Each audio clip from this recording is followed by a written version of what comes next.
Dear students, hope you all are safe.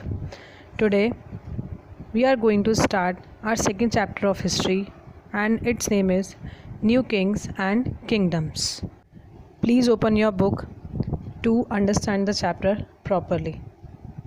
We will understand this chapter by using some key points. Students, by the 17th century, the existing kings मतलब जो पहले से ही थे recognize them as their सामंत और subordinate. वो अपने आप को सामंत और सबॉर्डिनेट के रूप में पहचाने जाते थे. Their wealth increased and they became महासमंत. उनकी वेल्थ यानी कि उनकी प्रॉपर्टी बढ़ती गई और फिर वो उनका लोगों पे इन्फ्लुएंस प्रभाव बढ़ता गया और धीरे धीरे वो सामंत से महासामंत बन गए. Mahasamanta were known as mahamandaleshwar also. One such example of that ruling king, that Rashtkut, who rose to prominence in the 8th century under Dantidurg. Though subordinate to the Chalukyas of Karnataka, Dantidurg declared himself a Kshatriya after performing a ritual called Hiranyagarbha.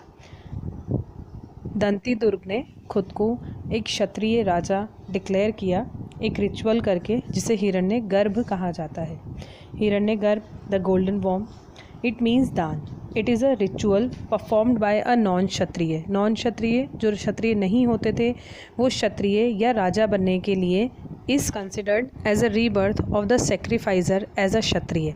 इसके according इस ritual के according जो भी sacrificer होता था उसका क्षत्रिय रूप में फिर से रीबर्थ होता था even though he is not by birth. That time many of the new kings adopted new titles which made them feel superior and powerful. उन्होंने कुछ टाइटल्स अडॉप्ट किए जिससे उन्हें सुपीरियर फील होता था. They are maharaja adhiraj, overlord of kings मतलब सब राजाओं का भगवान या राजाओं में सबसे ऊंचा राजा. सेकंड, त्रिभुवन चक्रवर्तीन यानी कि तीनों वर्ल्ड का एक लॉर्ड. मीन्स तीनों लोगों का राजा, तीनों लोगों का एक भगवान. रिसोर्सेज वो सोर्स होते थे जिनसे राजा को फिनेंशियली स्ट्रॉन्ग बनाने का काम किया जाता था. The resources that were produced by them were used to establish the king financially. राजा का किंगडम जो था फिनेंशियली स्ट्रॉन्ग बनाने के लिए रिसोर्सेज यूज़ किए जाते थे. They were used for the construction of temples and forts also. उन रिसोर्सेज मतलब बेसिकली पैसे. उन रिसोर्सेज का यूज़ किया जाता था टेम्पल्स और फोर्ट्स का कंस्ट्रक्शन करने के लिए. इसलिए ये रिसोर्सेज बहुत ही ज़्यादा इम्पोर्टेंट हुआ करते थे. वॉरफेयर फॉर वेल्थ यानी कि धन दौलत के लिए लड़ाई. 4 centuries, dynasties like Gujar, Pratihar, Rashtkut, Pal, everyone tried and fought for the Kannauj region because of its location. It was located on the banks of Ganga River in Uttar Pradesh. It means जो भी कन्नौज पे राज करता वो Gangetic valley का भी master अपने आप बन जाता. Since Gujar Pratihars, Rashtkut and Pal dynasties were fighting for Kannauj region, that is why this conflict is termed as the tripartite struggle.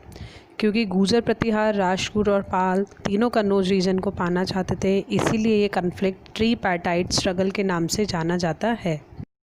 That time, construction of temple was an important way by which rulers tried to demonstrate their power and authority. उस time पे temples बनाना अपनी power और authority बढ़ाना होता था. Consequently temples a store house of wealth. इसलिए धीरे धीरे टेम्पल्स जो थे पैसे रखने का एक स्टोर हाउस बनते गए and they became the main target of foreign इन्वेशन. बाहर से जो भी आक्रमण होता था, जो भी वॉर होता था वो सिर्फ मंदिरों को लूटने के लिए किया जाता था क्योंकि मंदिरों में उस टाइम बहुत पैसा हुआ करता था. By the end of 10th century in India, Mahmud of Ghazni came. He is a Turkish ruler and invaded India 17 times. उसने इंडिया पे 17 times आक्रमण किया. He plundered the Somnath temple in Gujarat. Somnath temple को लूटा. And his book is known as Kitab ul Hind. he entrusted a scholar called Al-Biruni to write an account of the subcontinent. वो यहाँ से Somnath temple को लूट के अपनी capital city Ghazni को पूरी तरीके से वेल्दी करना चाहता था। Kitab ul Hind written in Arabic is still an important source of information. Now the Chauhans were also known as Chahamanas. They ruled over the region of Delhi and Ajmer.